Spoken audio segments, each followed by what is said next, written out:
Hey guys, it's Mo coming at you. It is Tuesday, the 29th of November. How's everybody doing?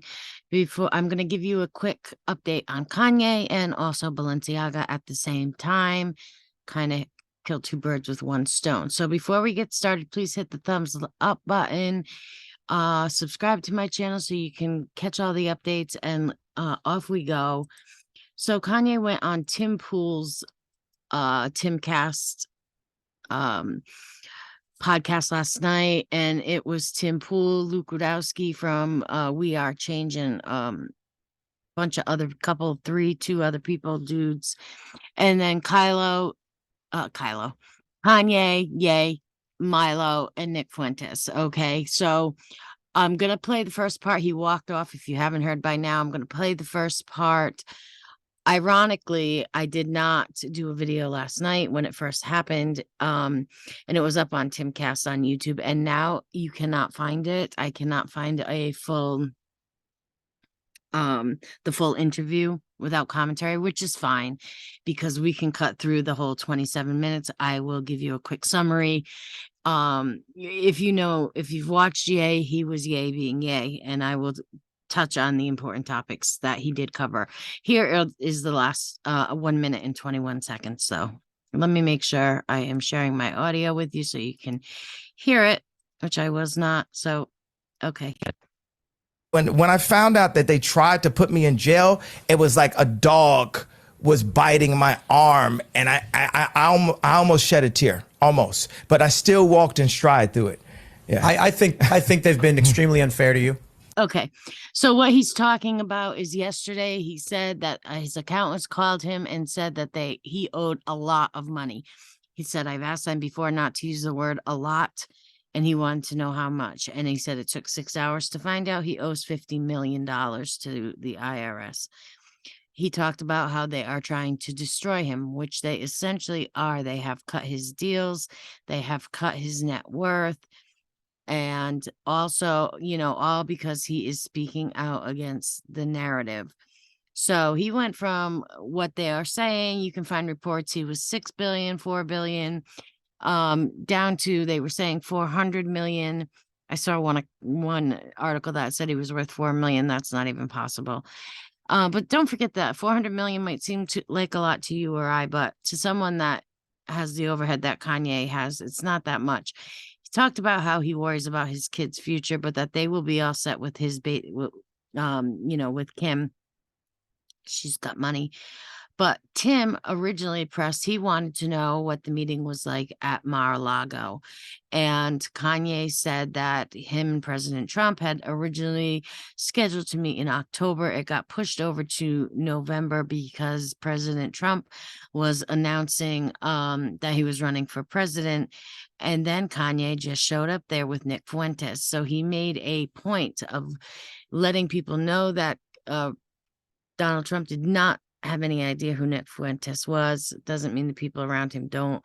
It would take 2 seconds to Google him on the way in the door. So, and President Trump is pretty attuned to what goes on. So anyway, he said it was cordial and they didn't really get into much more, but he did talk about having handlers, and we'll get into that. So let me get back to playing this video. Kept you waiting long enough. Sorry. Who was they though? We can't say who they is. Corporate can we? press. I'm not using I don't use the word as the way I guess you guys use. I'm talking. It is about them though, isn't it? I mean, because no. because when you think about it, consider it. In 2018. What do you mean it's not? What do I mean? Like, okay, so how about? Are you leaving? Are you afraid of the press? He's gone. I'll say it right now. You guys want to bring that stuff up? And then have think the we're not going to have a conversation? Like have the discussion. Like you think he's going to come in here and say, here's my pain, here's my suffering. I'm going to say, I hear you. And then he's going to say, and it was Jewish people. And I'm going to be like, okay, but don't you consider it? So I'm not going to do this. I refuse. Make sure. Okay, so I don't know. Kanye had been trying to talk. I'm in the habit of calling him Kanye. I know it's had been trying to talk about Jewish people. And he said it's okay for you guys to sweep all the black people up in one net, but no one else can do it about Jewish people. And Tim said, well, we don't do that. And Kanye said, "Oh, you never heard of the black vote?" So it was kind of a gotcha moment there. They talked about Harley Pasternak, the trainer, and I'm going to try to find some clips on that. But here we go. Tim was pissed. He was pissed. They thought they had Kanye. And I worry that Kanye might be losing. He won't lose his voice, but none of the mainstream news outlets are covering him anymore. So he's down to Tim Pool. Now, Tim Pool and Luke, I became aware of. They used to do live streams during Occupy Wall Street, and Tim described himself as left of center, which I would say is an accurate description. I don't know how I feel about him very much. Not a big fan. I do like Luke better. He's cool. All right, go for it. Luke and I will have a conversation. So I can't say I'm surprised. What do I even do? Other than ask him, please elaborate on this. Are you referring to individuals, or are you quite literally blaming an entire group of people for the fact that powerful individuals are causing you harm? I really wanted to ask Nick about his thoughts about MLK, because I know they contradict. When I found out that So a little bit, Tim does have a point there. Like a lot of times they tried to put me in jail, black Americans do not want to be labeled, stereotype that the whole cancel culture, a lot of people are fighting against stereotyping. So it's not really right of Kanye to do it either. But at the same time, does he have a point in what he's saying? I mean, what do you guys think? Let me know in the comments below. But my thoughts are that it's the elite across the board. It's always the elite. It's not necessarily, it might be. I mean, Jewish people have a lot of wealth in this country for the percentage of the population that there are. So we're going to go back to Kanye post. She does a great job on Instagram. I suggest you follow her, but it says Ye calls Gabby from Vogue a CIA agent and Harley Pasternak MK Ultra during this pod, which he did do. And he said, Gabby works for Vogue and she doesn't even know how to dress. Now, this is Gabby, and I don't know if if she's transgender, he, she, but I did see on her Instagram where she said it was a twin and it was clearly a boy, but she is a stylist for the Stars. She's been called like this great stylist. Kanye claims that she doesn't know how to dress, which I don't really like these outfits myself. That one's not that bad, but this was the one that Kanye called her out on. This is a fashion person. You speak on Ye, I'm gonna speak on you. And he was pissed because she called him out after he wore the White Lives Matter shirt during his fashion show during Paris. During his fashion show in Paris during Fashion Week. Okay, let's move on. So, moving on. To come in here, I feel like it's a setup to be like defending. I'm not going to go through another, like I'm literally going to walk the F off the show if I'm sitting up here having a, talk about, you can't say that it was Jewish people that did it when. So he doesn't want to have to keep explaining himself over and over. He's always been outspoken. That's what I like about him. Love him or hate him, I don't know. But here are the things that people are questioning, and I think they have valid points. Let's look at what we have. Kim and Kanye get a divorce. Okay, that's no big surprise. Kim meets 2 months ago with Hillary Clinton out in public, out for lunch, and Chelsea Clinton. Then last month meets with Ivanka Trump. I don't know. Then Kanye suddenly meets up with Milo and Nick Fuentes. Totally controversial. Nick is called a white supremacist. Milo is supposedly, was a gay Jewish man who worked for Marjorie Taylor Greene as an intern, and now he's a Christian straight man. It's very confusing. Ye told Tim multiple times he doesn't want another Lex Friedman style interview where he's being questioned or scolded or he will walk off. And Tim questioned him multiple times. Ye kept his promise and walked off. Now, I told you about them telling him that he owed a lot of money in taxes and it was $50 million, I think. Yeah. Look at Pence. He sold Trump out. You get what I'm saying? It's like I would have never wanted to do anything that hurt Trump. I'm on Trump's side. Trump said things that hurt me. He lied about me, but I mean, he's known for lying. And when people used to tell me that, Hey, you're So it's such a dichotomy. Like, he did talk smack on Trump when he left that interview. I don't know when Trump ever lied on him that I'm aware of. And it does seem like Kanye is loyal to Trump, but then he's running for president against Trump. People are saying he's being forced to do it, and that actually the trainer, Harley Pasternak, was switched out for another handler, being Milo. I mean, it's just crazy. He's calling out. Now, the whole Balenciaga thing is happening at the same time, and I don't think it's any coincidence that Kanye wanted out of his Balenciaga contract. He had the Yeezy Adidas contract and also Gap Yeezy contract that was being engineered by Balenciaga, and he wanted out of those contracts. So he blows up on Twitter, and now he's out of those contracts, but at what expense? He also said that he feels like things are being stripped away from him so that he could be an empty vessel for God. substantially more powerful than I am, but I don't view what you're doing as an issue of black people. have you ever heard the term the black vote? So it's okay to put us in one net, but it's not okay for me to put them in one net. Yeah, but I mean, That's the basis of the. So the important takeaway, and I do agree, is that Ye says that they are trying to keep him in prison. And I agree. Now they're doing it monetarily. Last time they did it with medication, he talked about how they were trying to give him so much medication that if he had taken all that medication, he would no longer be on the scene. This crap, it won't let me go back. Okay, whatever. So that's what I wanted to share from Instagram. Now I want to go on to Balenciaga, who has issued a statement yesterday. We would like to address the controversy. God, I can't talk when I do videos. We would like to address the controversies surrounding our recent ad campaigns. We strongly condemn child abuse. It was never our intent to include it in our narrative. The two separate ad campaigns in question reflect a series of grievous errors for which Balenciaga takes responsibility. If you don't know at all what's going on, I will put up cards to other videos. You can catch up. The first campaign, the gift collection campaign, featured children with plush bear bags, dressed in what some have labeled BDSM-inspired outfits.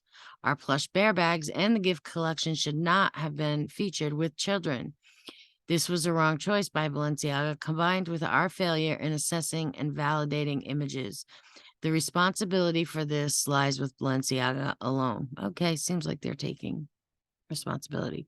The second separate campaign for spring 2023, which was meant to replicate a business office environment, included a photo with a page in the background from a Supreme Court ruling, United States versus Williams, 2008, which confirms as illegal and not protected by freedom of speech the promotion of CP. All the items included in the shooting were provided by third parties that confirmed in writing that these props were fake office documents. They turned out to be real legal papers, most likely coming from the filming of a television drama. The inclusion of these unimproved documents was the result of reckless negligence, for which Balenciaga has filed a complaint. We take full accountability for our lack of oversight and control of the documents in the background, and we could have done things differently. I don't believe that. I think that these pictures, if you can just watch one episode of the Kardashians, not that they are the fashion icons of the world, but there's the model's parents, the creative director, the photographer who said he had no control over anything, over the model's props or anything, the art director. You have the marketing director. You have a lot of eyes on this stuff before it goes out. Don't buy it. They're covering their butts. This is the only post that's up on their page anymore. While internal and external investigations are outgoing, we are taking the following actions. We are closely revising our organizations. We are reinforcing the structures, blah, blah, blah. We are laying the groundwork with organizations who specialize in CP and aims at ending abuse and exploitation. You know what? Whatever. These NGOs that are funded often are run by the very same people that perpetrate the actions. We want to learn from our mistakes and identify ways we can blah, blah, blah, blah. You can read it yourself. I just don't buy it. I want to move on to Kim Kardashian and Michael Borman. If you don't know what's going on with the Michael Borman, so let me see if I can find a picture on her page. Okay, in one of the ads, there was a book in the background, and it was by an author called Michael Borman, who it was Fire Under the Sun. I will link a video for you if you want, but I'm going to show you some of the pictures. This is a picture of Kim Kardashian at the Met Gala last year, okay? And these are pictures from Michael Borman's book. In the back, this was the guy's book who was in the background of the Balenciaga ads. It's all part and parcel. It all goes in together. You can see more of these pictures. Look at this one. It wants me to sign in. I'm not doing that. It's got like a pig in the middle. They're clearly, you know, just really grotesque. Google it for yourself if you really want to see the stuff, but I don't know who would view this as artwork. I certainly do not. What is the point in having something like this? I don't know. I don't know. Anyway, we'll close that. I don't like looking at it. I'm going to go back over to Twitter very quickly, though, because Balenciaga is still trending. Kim K is still trending. And ironically, Amber Heard is still trending. Is anyone still supports Kim K or Balenciaga after the CP ad? You're disgusting. Here are pictures of the bear. That's only one of them. The child with traumatized eyes. Here is the court case that was lying there. You know, there are people who have been investigating this stuff for a very long time, going way back a long time. And they pick up on every little thing that comes up. And it is a lot of it we've been trying to get out there for a long time. So this is the guy. He's part of Joe Biden's administration in the nuclear division or something. He was just recently arrested, and here's some lovely pictures of him. He was saying he was the first transgender ever into someone's administration, clearly. And they want you to believe that story is an accident. His name is Sam Brinton. It's not an accident. These things have been going on for a long time. You just need to look. You can go to my Twitter at Moanon03. I have links on all the symbolism and stuff that they use. But you look at these blank stares in these kids' eyes, is traumatized. You know, you go back to like Desmond the Amazing. You just have to look. Just have to look. Now, Lada Volkova, I'm going to do a whole separate film on her. She's a stylist for Balenciaga, a designer written about by Vogue. They claim that she is some great guru. Here's the bag at the fashion show being dragged in the mud. Pretty interesting stuff, huh? If you don't know already what panda eyes might symbolize in the world, just Google panda eyes in children and abuse, and you will find it. I'm going to leave it there. I try not to make these too long. I will link other videos for you to watch. I know people's attention spans are not that long, so I try to get what we need to out there. Let's watch this really quickly before Balenciaga in the past, even doing runways for them and helping them with some of their styles. She might look normal, but people actually found her Instagram and she was definitely far from that. Her Instagram is now private. It was public. I'm going to cover the image so that I don't get deleted, but in this image she posts The Shining and then she actually tags Scotia and she puts a winky face. If you know anything about The Shining, it's about a little boy Danny's showing a lot of pictures with teddy bears and sexualizing them in some of her posts. A lot of her Instagram posts are kind of reminiscent of the children holding teddy bears in bondage gear Balenciaga ad that they've removed. She also posted pictures of white rabbits, which are also in the Balenciaga ad. And if you know anything about white rabbits and what they mean, she's also posted this: devil worshippers perform gruesome rituals in the forest. Lota posted a lot of pictures of kids in her Instagram. She always had pictures of kids. Okay, and so babies apparently sleeping. TikTok is really censoring, but luckily I don't think it's a coincidence that Twitter is freer than it has been in a really long time when all of this stuff is coming out. This is the girl from Kanye's post right here with the green. Trend is this: adults cross. That's how she dresses when she does her videos. And I think it's funny. Because Balenciaga has actually dressed their models like that. So I'm going to cut it off there, and I will try to get to maybe some symbolism. I have to be careful what I put up here. I say that all the time, but if you go to my my Twitter feed, I did do a couple really long threads on different symbolisms, what they mean, and how you can look for it. All right, that's it. Have a good night. Don't forget to hit the like button, the thumbs up button, subscribe, all that jazz. Have a good night, guys.